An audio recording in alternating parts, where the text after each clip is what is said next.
Well, I got to say,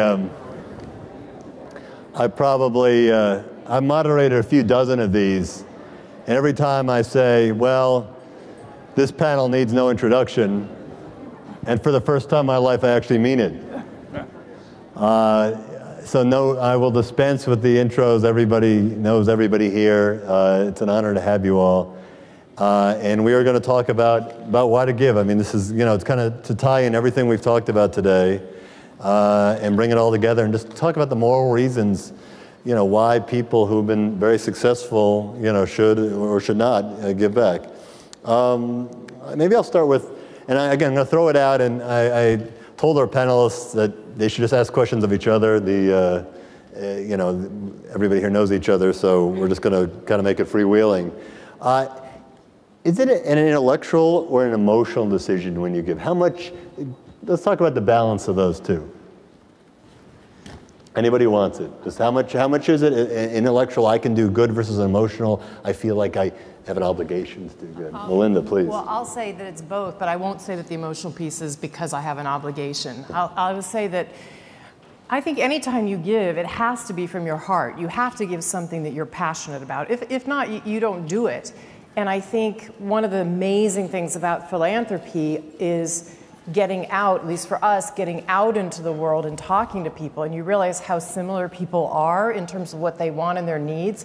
And they move you by the unbelievable things they're doing themselves to lift themselves up in these unbelievable circumstances, no matter where they are in the world. So for me, it's a heart tug that I feel and that I carry every time I come back home, be it Seattle or New York.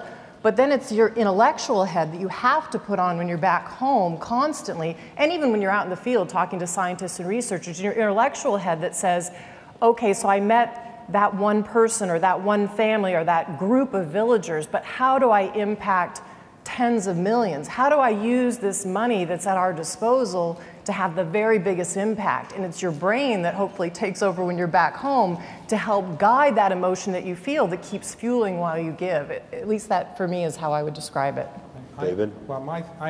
I can't top that, and I would agree with everything you've said. My theory is, number one, you should give money because when you give money, it's selfish. You will feel better about yourself. Nobody who gives away money says, I feel terrible about myself. I wish I hadn't given that money away. I hate myself for giving away that money. You feel better about yourself, and therefore, when you feel better about yourself, you're going to live longer because your emotional health will be better. Second, you might actually help somebody.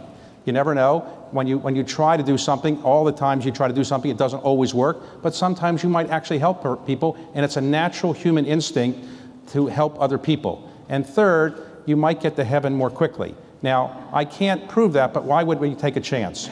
So, there's mixed emotions about why you give, to be serious. You can only do three things with money. You can give it away, when you're in terms of giving it away. You can give it to your children, you can give it to your executor to give away, or you can give it away while you're alive. And at least my theory is it's much better to give it away while you're alive. How much can you give to your children before you completely spoil and ruin them?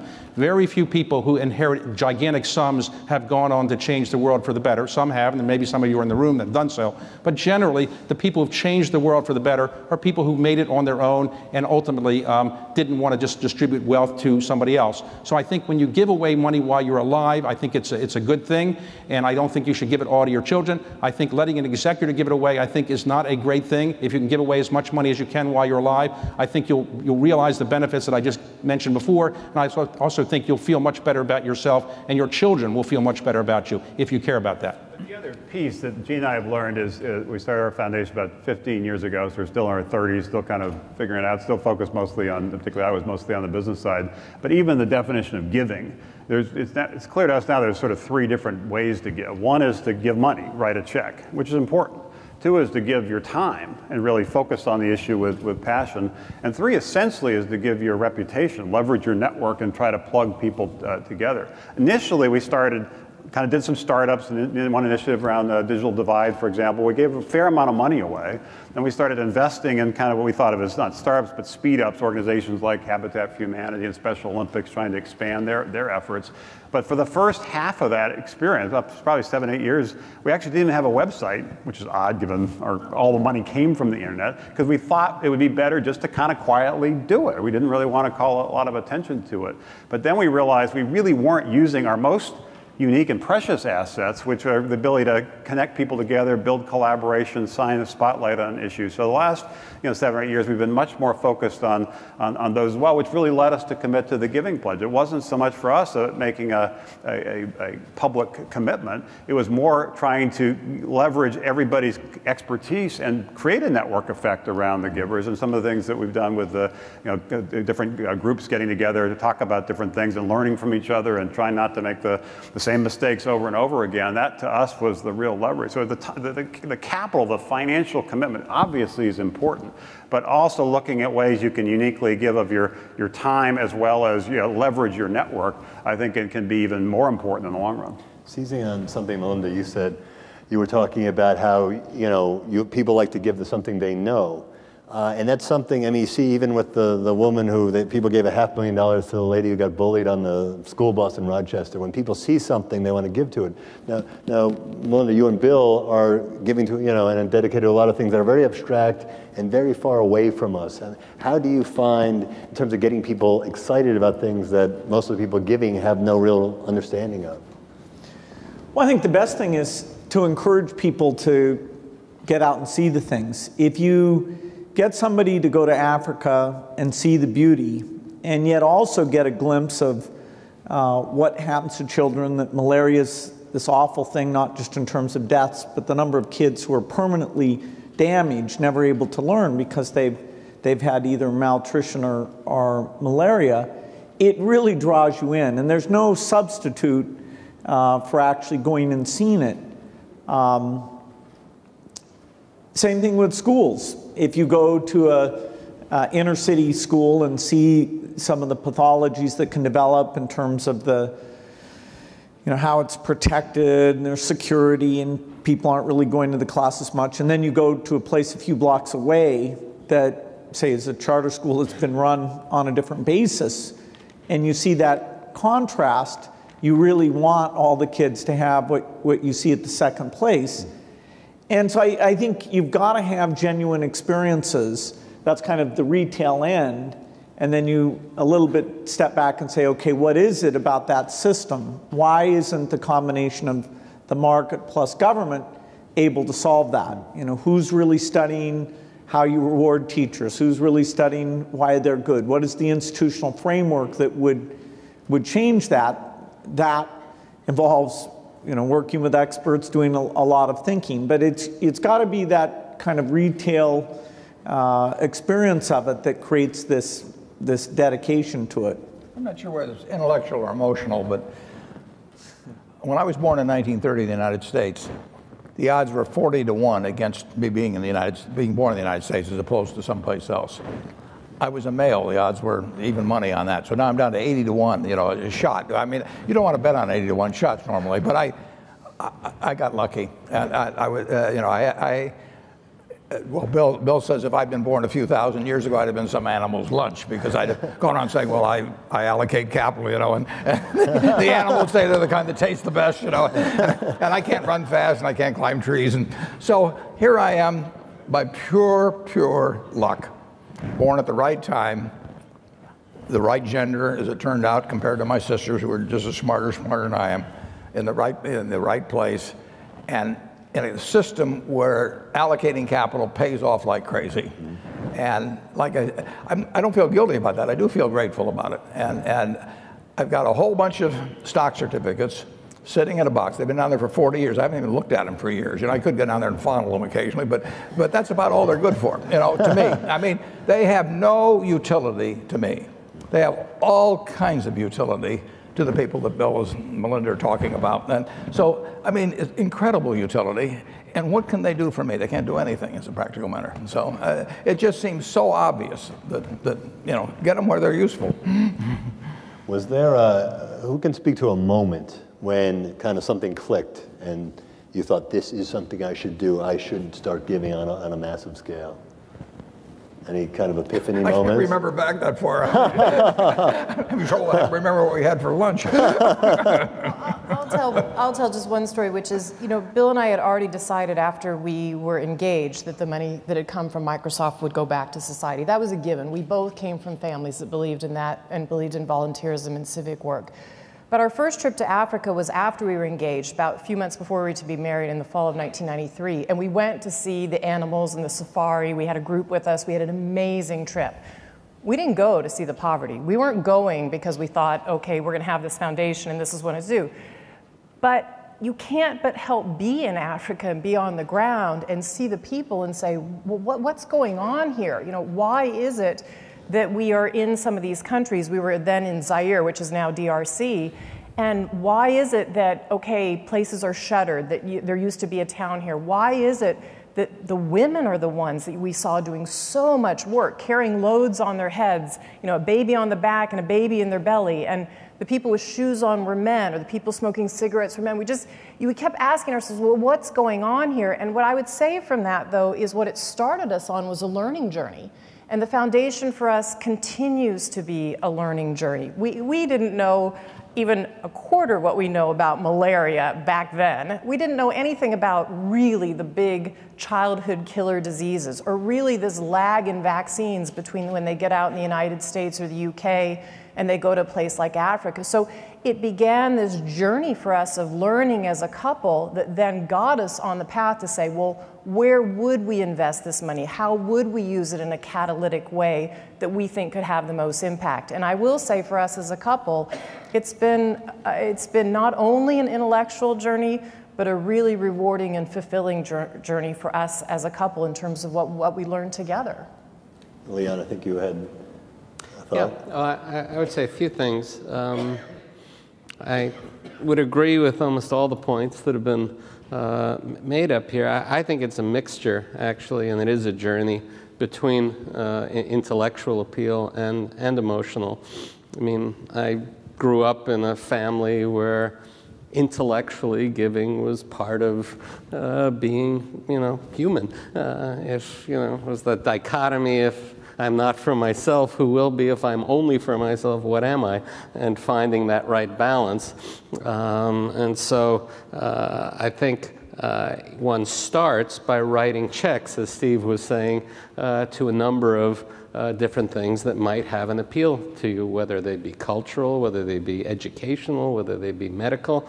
And that's how I started down this path. And if anything, I probably held back a little too long because I said, I really want to make an impact, so I want to wait till I've made more money. And so I only wrote, kind of checks as opposed to really trying to start something that was more personal.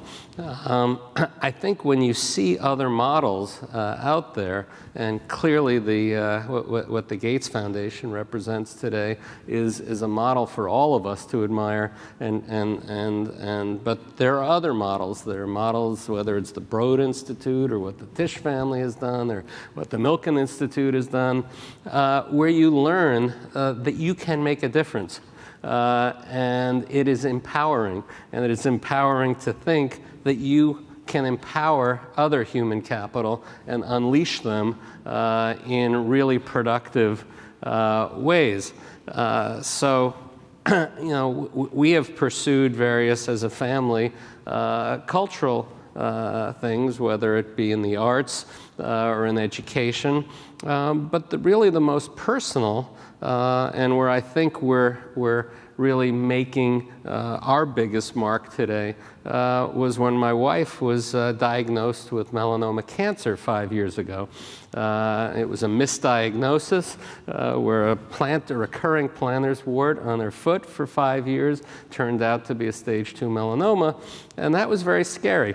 And it was kind of a wake-up call. She's fine, which is the great news, but even better than that, we took a page out of Milken's approach and what he's done with prostate cancer, where he's now been able to reduce morbidity rates in prostate cancer almost in half over the last 20 years, and say maybe we can make a difference in starting a melanoma research alliance and empower the best and the brightest on the condition that they collaborate, that they work with each other, that they share their research, and fast forward, basically giving them money with a vetting process with kind of a who's who scientific advisory board, but getting it out on a global basis to make a difference. And the work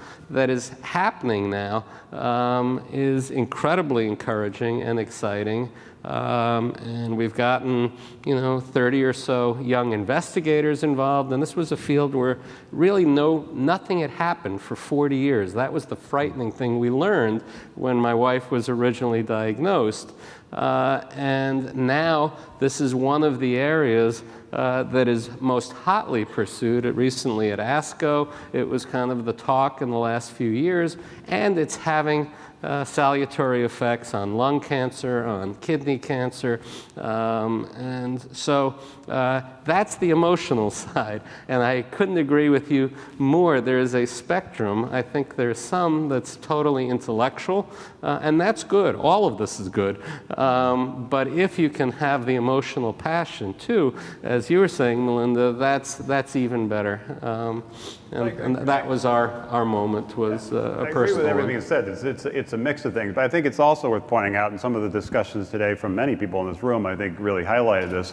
We're also giving, all of us, because we want to have an impact. We want to change the world. And how do you have the maximum impact? Ideally, with the most modest investment. That's what whether you're an investor or an entrepreneur starting a company, how do you take a little bit of resources and have the broadest possible impact? So looking for ways to get leverage and maximize the impact is not about the input of writing the check, it's about the output, what actually happens. We're all trying to change the world in our own ways. Everybody has their own things they particularly care about. But I think we shouldn't just focus on the beginning process, which is kind of the check writing. It's how do you have the impact. I think what we've all learned is it's hard. It takes a lot of work, but if all you do is write the check and then figure you're done, no, it's really kind of like investing in a company. A venture capitalist writes the check, but then the real value they provide is the expertise they help to guide that investment, the network that surrounds those entrepreneurs in terms of people they can bring into the organization.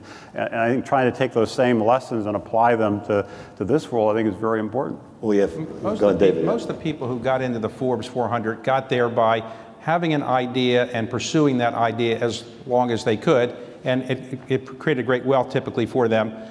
They didn't really care about making the money so much as pursuing the idea. I think in Bill's case, you were interested in proving that the software you could develop was the best software in the world, and things like that. And so the same principle really applies in philanthropy. You want to find something that you can really do that make the world a better place, and unless you have a passion for it, you're not going to really succeed. If you just want to make money, you're just probably not going to make money just because you want to make money. You've got to have a passion for doing something great in the business world that creates a new idea, a new service, and you push it forward. Same thing is true in philanthropy. You have to have an idea of something you want to do, and you put into it the same passion.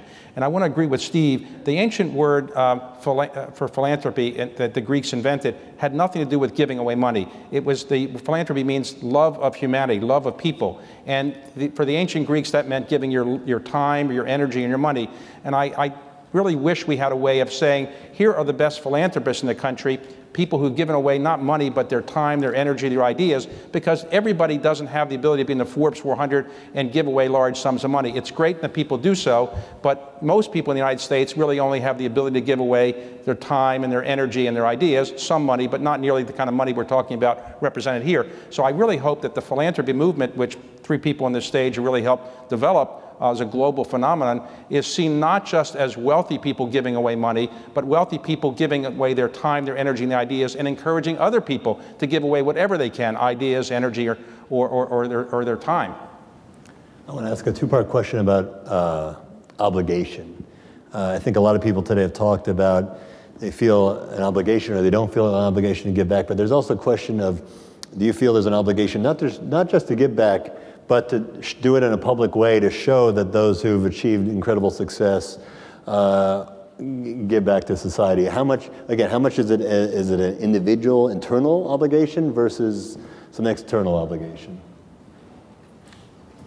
Well, for us, it went back to what I said before. We weren't sure initially we wanted to do it. What we concluded was, after this lesson of trying different things, including just kind of more writing the check model, that how do you get the maximum leverage, the maximum network effect? And some of that is doing it publicly and trying to get other people to rally around your cause. That's what we were spending more and more time doing with the businesses we were trying to build and the nonprofits we were starting or trying to scale. So it made sense when we were approached, the idea of the Giving Pledge and making a public commitment, we thought would motivate others potentially to make a public commitment. And not just, as David said, not just the wealthy, but even in our letter we put on the Giving Pledge site, we talked about democratizing philanthropy. A lot of the focus has been on building the platforms to make the small donations from lots of people have a significant impact. So it was to inspire other people, as well as to then create a network effect among the givers, so everybody was just a little bit smarter in what they were trying to do. And where did the 50% number come from? Warren should speak to that. I said 0 and Bill said 100, so we compromised. It came out of the air. But I would bet that most of the people who have joined the Giving Pledge will not only give more than 50%, I think they'll give appreciably more than 50%, and they're doing it. You have to have a cutoff point at some place. But I don't think we reduced anybody's expectations by using that number.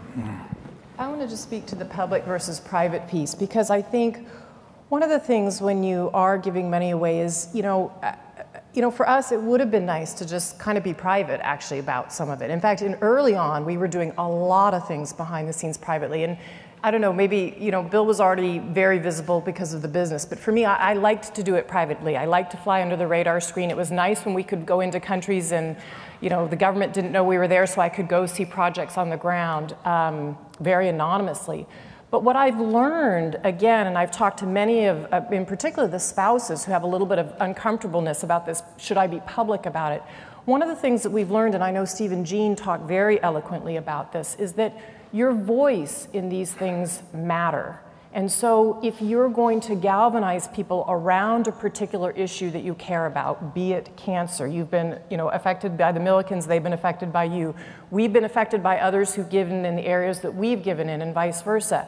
But if you want to galvanize governments to give money around big causes, or other philanthropists to come together around a cause that you care deeply about, you've got to be more public about it, and you've got to use your voice. And one of the knock-on effects is that you do end up inspiring other people. And that is not necessarily your intent when you start out. Your intent is all about the impact and how are we going to make a difference in this cause. But you do affect others by what you do. And I think that's one of the things we've learned. And for me, it's one of the reasons I've been willing to be more public about our giving, even though it didn't come naturally to me from the get-go in any sense of the word. It's a fundamental premise of the Giving Pledge that it is important for people to declare themselves. And we've actually had a few people that have talked about not writing a letter and can they just join. We don't want that, because it's fine they want to give, but in the end, an important part of the Giving Pledge is the fact that a wide spectrum of people, ages, and all different interests, everything else, are explaining why to them it's important that they give half or more. And all 81 letters aren't going to hit a chord with a given reader, but a few will, and that's what counts. I've had a chance, both in dinners around the United States and in China and India and other places, to be in a lot of discussions about philanthropy, and this topic come up a number of times. Perhaps the most interesting was when I was in the Middle East, actually in Jeddah, and there was a group in the room as wealthy on average as this group, and really struggling with it.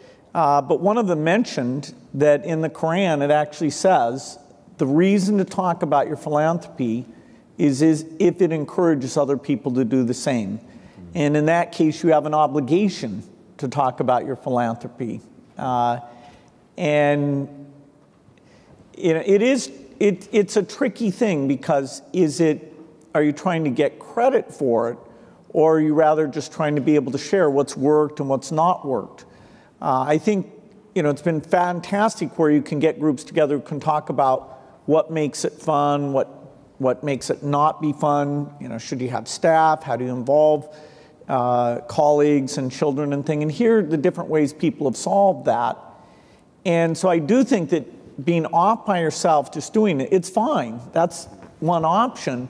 But I don't think you'll learn quite as much or enjoy it quite as much if you can find a group of fellow travelers in terms of philanthropy in general, or people who are working on education or medical research or the environment or Africa.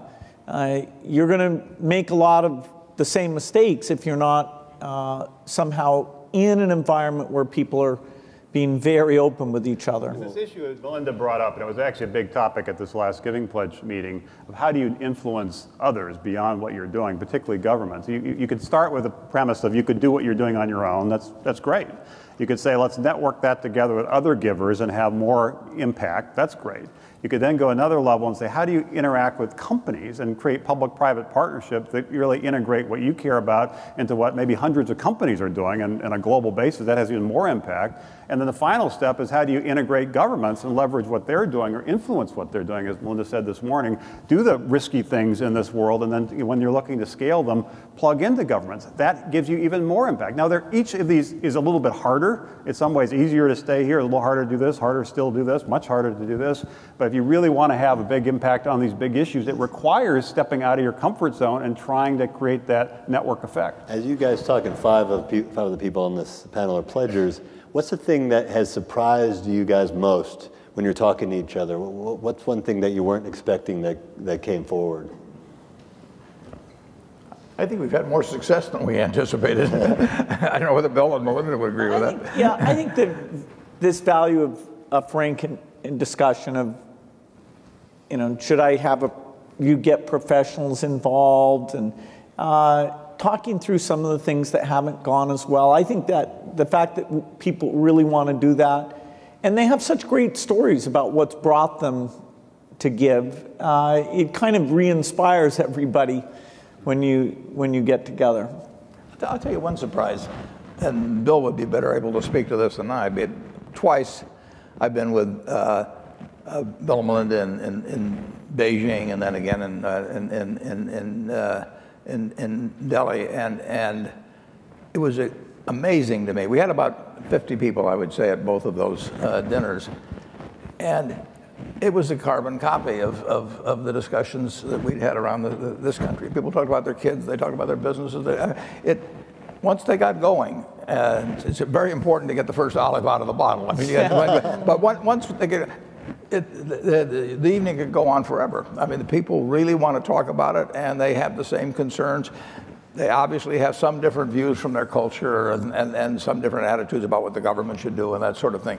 But there are a lot of common characteristics between the billionaires in Beijing and in Delhi and in New York. A very interesting phenomenon. The United States leads the world in philanthropy. We give roughly, I guess, about 2 to 3% of GDP to philanthropy every year. Most of that is actually to religious organizations. That's the biggest single amount of philanthropy. No one else in the world is even close to us.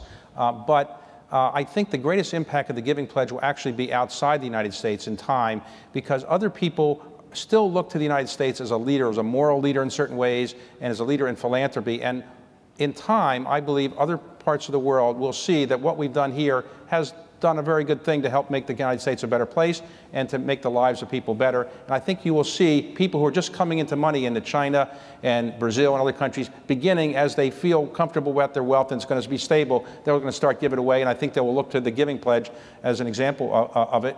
The thing that's most surprised me is that people come up and thank you dramatically. I mean, when you build a company and you've made a lot of success in business, nobody ever came up and said thank you for doing that. When you give away money, people thank you. And I'm most surprised that when I've given away money that helped things in Washington or the federal government or things like that, people come up to you and say, well, it's great, you're a patriot.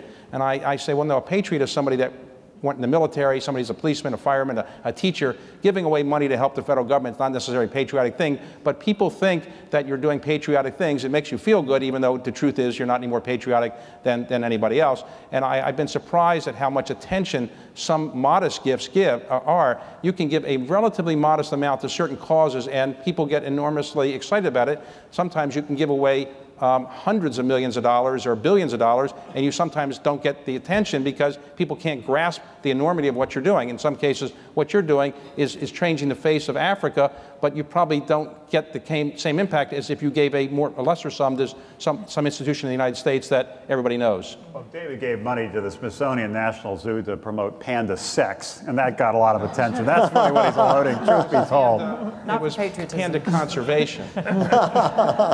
I'm going to throw it open to the room, although before I do, does anybody here have a question they'd like to ask of each other? Open shot. Otherwise, we've got about 20 minutes, and I know a lot of people. And we have, just like with the lunch with Warren, I think we should keep the cameras rolling. This is a historic panel. It's $100 billion, give or take, in terms of pledged, confirmed pledges for charity they're giving. I have a question. Yes, sir. For Bill and Melinda. I think what Warren did was giving away such a significant amount to the Gates Foundation with essentially no strings attached, no naming rights. Didn't say, oh, rename it the Gates and Buffett Foundation. It was really an unbelievable charitable gift. I think inspired everybody. One piece of it, I think, got some people concerned, and you even alluded to it today, and I understand why he did it, was 10 years after your death, it all has to be given away. Yep. How much of a burden does that create, that amount of dollars being deployed that quickly? And do you worry about that? Do you try to make sure you keep them healthy? Absolutely. I mean, we try to switch him from Coke to Diet Coke, but it's not working. Diet cherry Coke. Except changing my diet. we care a lot about Warren's health. No, it's interesting to think at some point we'll have to increase the spend rate. We haven't gone with the 5% spend rate. We're closer to 7% at this point. And there may even be some things that would drive us a little bit above that, that are particular things we want to get done. So we're not really driven by the minimum, but we're at 7% now. We'll effectively have to be at more like 8% during that 10-year period. And so we will get back into a mode, which we haven't been in recently, of making sure we're hitting the threshold. I think because we've had so much time to learn about various things, it won't be a problem at all. That is, those dollars will have just as much impact as the other things we've given. But it's fascinating. Our time frame is more like 20 or 30 years after we pass away. So you'd call that a pretty small difference point of view. There are other people who believe in perpetuity, and that's perfectly fine. There were some historical foundations like Rockefeller that's sort of perpetuity, and there's some that aren't as well known that spent their money. The more you think about it, the more having a finite limit, I think, makes sense, because you can really go after a particular thing and count on the rich people of the future to understand better what problems need to be addressed and exactly who should go after those problems. I think it's worth saying that, Warren has influenced us hugely in our giving. I mean, hugely, in terms of, originally when we set our will up, we said, okay, the foundation would live, 50 years beyond the last of us. We've recently moved that into 25 years. Warren's thinking about don't leave it to your children. That's influenced us hugely. Take big risks. Don't swing. He says, swing for the fences. Don't go for the easy pitches. I mean, that rings in your ears, particularly when you're going to do something that takes some guts, right? And so it's worth saying that he's just been an unbelievable inspiration to us and continues to be in this philanthropy. And I would encourage all of you, to think about what you want to do. You will inspire others the way Warren has inspired us, and it really is something. Great message. Okay, so let's open into the room. Please identify yourself, and also keep the questions short, please, so that we can get more questions in. You have one back there. I'm Bill Woodson. Can you give the audience some advice about how you maintain your enthusiasm given the inevitable challenges you face when you get more actively involved in your philanthropy? Many people become disenfranchised, they become disappointed when they confront those challenges and retrench. You've been able to overcome those seemingly. And how did you do that? Well, if you take 5 different items that might affect, each one of which might affect the lives of millions of people, and one of them is going to succeed, and that's more or less your probability going in, you should not get discouraged at all about the other 4. I mean, if you're doing important things, particularly with the bigger money, I mean, you should be doing things that can change lots of lives, and you should be doing things that have some real chance of failing. If they're easy, let somebody else do them, or they've probably already been done. So failure is not failure. Failure is, I mean, if A-Rod is here and he bats 350, I mean, you can say, well, he didn't hit 650, but 350 is terrific. And it's the same way in philanthropy. You want to do it intelligently. You want to focus, if you have the funds, you want to focus on big things, but you don't want to focus on sure things, because you won't be accomplishing anything. Therefore, you should not get discouraged about the fact that 1 out of 5, 2 out of 5, or maybe 4 out of 5 don't work out the way you want. If 1 out of 5 does, and you change millions of lives, you should feel very good about what you've done. Well, the other piece is that people in this room know this, that building the businesses that led to the success that give you the opportunity to give back are struggles as well. There's very few overnight successes. In the case of we had 3 or 4 near-death experiences, some at the hands of my friend here. But you kind of kept at it and eventually kind of broke through. So that persistence, that perseverance, I think, is an important skill set in anything you do. I think it's one of the key things we certainly try to make sure our kids understand it. It's rare that whatever you try the first time is an overnight success. Occasionally you get lucky, but it really is the exception to the rule. I think most of the stories I've heard here today are similar in that respect. It was a struggle, and eventually you kind of broke through. That's true as well. And we also know the difference between success and failure sometimes is inches, and just staying with it and having that perseverance and not giving up and being fearless is the difference between success and failure in anything you do. Leon, I would go a step further. I think so much of the reason, I would say, that people are on the Forbes 400 is because they are tenacious problem solvers. And when they had challenges, they had goals.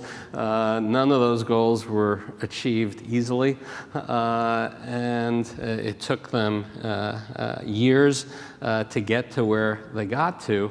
And I would just say in the field of philanthropy, it's a broader canvas, if you will, of a problem-solving challenge in front of us, whether it has to do with fighting poverty or disease or education. And I think it's almost as if so much of what came before is the experience and the education for all of us to then be able to paint on that broader canvas. I would also say that the psychic rewards with this other canvas in so many ways are so much more refreshing. I know one of the things we've learned as a family in dealing with scientists and teachers, much of the world I've lived in the last 30 years is the world of Wall Street, is of finance. The goal has been to make money. And when you deal with teachers and scientists, you're dealing with so many brilliant young people where money is just foreign, it doesn't matter. Of course it matters in terms of making a living, but it is not their motivation in terms of who they are. And I find this unbelievably refreshing to see this type of brain power out there and the dedication. So if anything, I find dealing in the world of what we're doing in philanthropy energizing and a very positive thing. David? I tell students all the time, you have to ignore what your parents want you to do, because if you do just what your parents want you to do, you're going to be miserable in life. Find something that you're passionate about that you want to do, because only if you find something you really love will you be successful. The same is true in philanthropy. If you find something that you're doing because it's socially acceptable, you're never really going to enjoy it. Find something that you love and you really think you can make the world a slightly better place, or maybe a very large better place by doing it. And you get to experiment. Just as you experiment with many different jobs until you find something you love, experiment with philanthropy. Find something you really love where you think that you're making the difference and your existence on the face of the earth is justified by your doing something that's really made the world a better place for some other people. Another question. Question over there? Yeah. Mark, quick one. Thank you. Clearly, you're all already iconic for your accomplishments and your successes. But 50 years, 100 years from now, how would you like to be remembered? What would you like your legacy to be? Still alive? Yeah. For sure. Any others? Well, I don't think anybody does philanthropy to be remembered. You do take on audacious goals. You know, the improving the U.S. education system, taking the 8 million children that die every year around the world and getting that number down below 2 million. You can state some pretty exciting things that definitely can take place. And you know, it's nice if there's some intermediate milestones on those things. Certainly in the health area, there's a lot of metrics. In the education area, there's a lot of metrics in environment, agriculture. And so, you know, you'd like to achieve these phenomenal goals. Any other? We have a question right up here. Bill, just now you said that you need to talk about your philanthropy, and I must say I totally agree with you. And I think what you and Warren Buffett and Melinda and all of you have done have actually inspired a lot of people. And actually, personally, I'm inspired by what you all have done. And I did the same thing last year. I pledged I'll give half my wealth away in my country. And when you guys went to China and did the same thing, you met a lot of wealthy people. Now, that was very well publicized. I think I remember I read it, and there was a lot of publicity. And also there was publicity about you guys went to India. Now, what you all have done actually will inspire people, many wealthy people, to give away, you know, a good part of their wealth. And we all know that all wealthy people need very little of their wealth for their own needs, and they should give it away. And I totally admire Warren, what you have, you know, giving away everything, leaving very little for your children. That is truly incredible. Most families in Asia don't do that, and they want to leave all for their families. So what you all have done is truly inspiring, and you should visit more countries more, and do what you do, you know, meet wealthy people and pass on the message. And you'll get publicity locally to inspire others who, you know, one day will become wealthy and remember what you guys have done. Well, what has the reaction been when you guys have taken the show on the road? When you've gone to China? I think one of the things that we've learned, you know, particularly in some of the Asian countries and in India, is, again, as Warren said, they're very, very similar discussions in the U.S. as they are in India and other places, but also that really that first generation, the generation that makes the wealth, particularly we're seeing a lot of movement in the tech sector in India, they're very energized to not only give money back, but to do what you're hearing so many of the people in the room talk about today, which is to use their brains against something that they see in their country that needs change. So we're seeing incredible Indian philanthropy around education, starting in the health sector now. So to tackle the problems in their own backyard is very much of interest, but I think if you really make sure you get to that first generation of wealth before it's handed down to the next generation, sometimes the second generation feels like, well, I've got to hang on to it. It was given to me, and I've got to pass it along. But the first generation says, hey, we made it, and it's ours to give it away as well. And so I think that is a common theme we're seeing really across the world. Yeah, that's true in the United States, too. I mean, there is some feeling, it's a generalization, there's plenty of exceptions, but in talking to people, if they inherited it themselves, they feel they're breaking a covenant to some extent if they don't continue the policy. That's not universal, but and I can understand that. I mean, it's a very understandable human reaction, but I try and talk them out of it. In the United States, we have a number of people that have signed the pledge, and we want to get more people to sign the pledge. There are a great many wealthy people who haven't yet signed it for various reasons. But one of the concerns I have is that because of the so-called 99-1% divide, many people who are in the 1% are very afraid of being identified as having an enormous amount of wealth, and they don't want the publicity associated perhaps with announcing they're giving away. But I think that's a false concern. Because of the Forbes 400, people know who the wealthy people are, and I do think that those people who have the wealth are almost certainly going to give it away anyway, because there's not many other things you can do with it. I don't think you can give that much of it to your children. I do think more people should sign on to the pledge, and I hope more people will be inspired by the example of Bill and Melinda and Warren to do so, because they put an enormous amount of effort into this. And to be honest, without flattering them, they are the 3 biggest philanthropists in the world, the entire world. They're sitting right here. And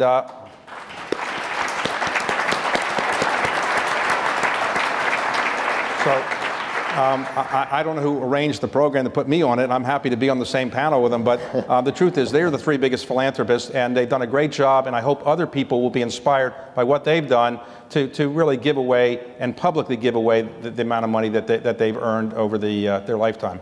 We have time for one last quick question. John Kluge.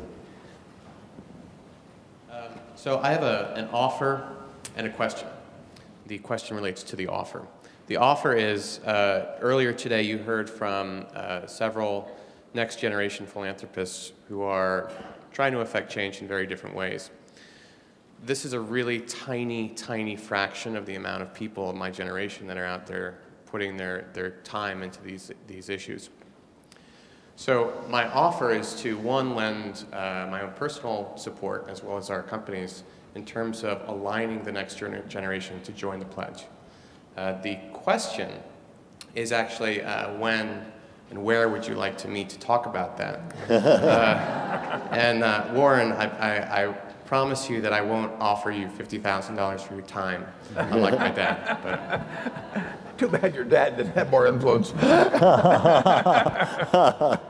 John, I think you make a really good point, and this is something that we're starting to hear a lot of, which is really fantastic, that the pledge is actually having some knock-on effects. I mean, we're seeing university presidents now have come together and signed on to give 5% of their salaries away in terms of that.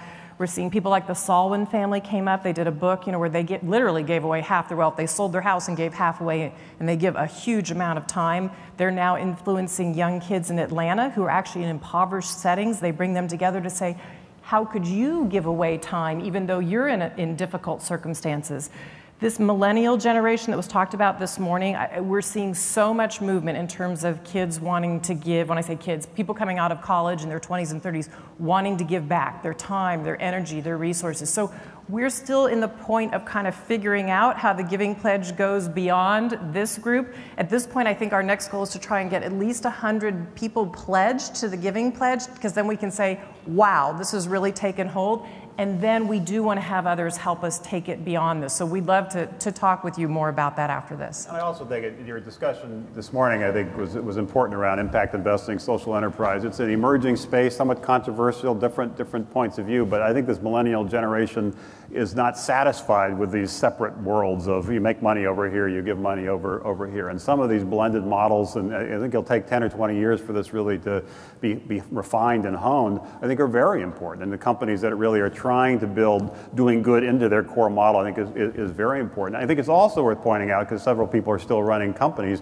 that what the companies are doing every day is extremely important as well. The core business of a Microsoft or an AOL, any of these companies, they change the world in many ways more than any other thing we could do philanthropically. So leveraging that platform is critically important, and using it as a launch pad to do other things is critically important. And oh, by the way, because I'm also spending time on jobs and entrepreneurship, this country was built by entrepreneurs, and our reason we have the leading economy in the world is because of entrepreneurs, and the reason we therefore have much influence in the world as a nation is because of entrepreneurs. So celebrating what you do every day in terms of those businesses, and really recognizing that's a key way to contribute to making the world a better place, and then supplementing that with philanthropy. And if you're interested in looking for ways to blur the lines a little bit and figure out, are there models for the future that might be better for people who want to work at your company, better for customers, and potentially have broader impact. That's where I think the thinking is going to come from this, this so-called millennial generation, about different models, different approaches, not just more of the same. We also have to, and the Giving Pledge, the truth is that the Giving Pledge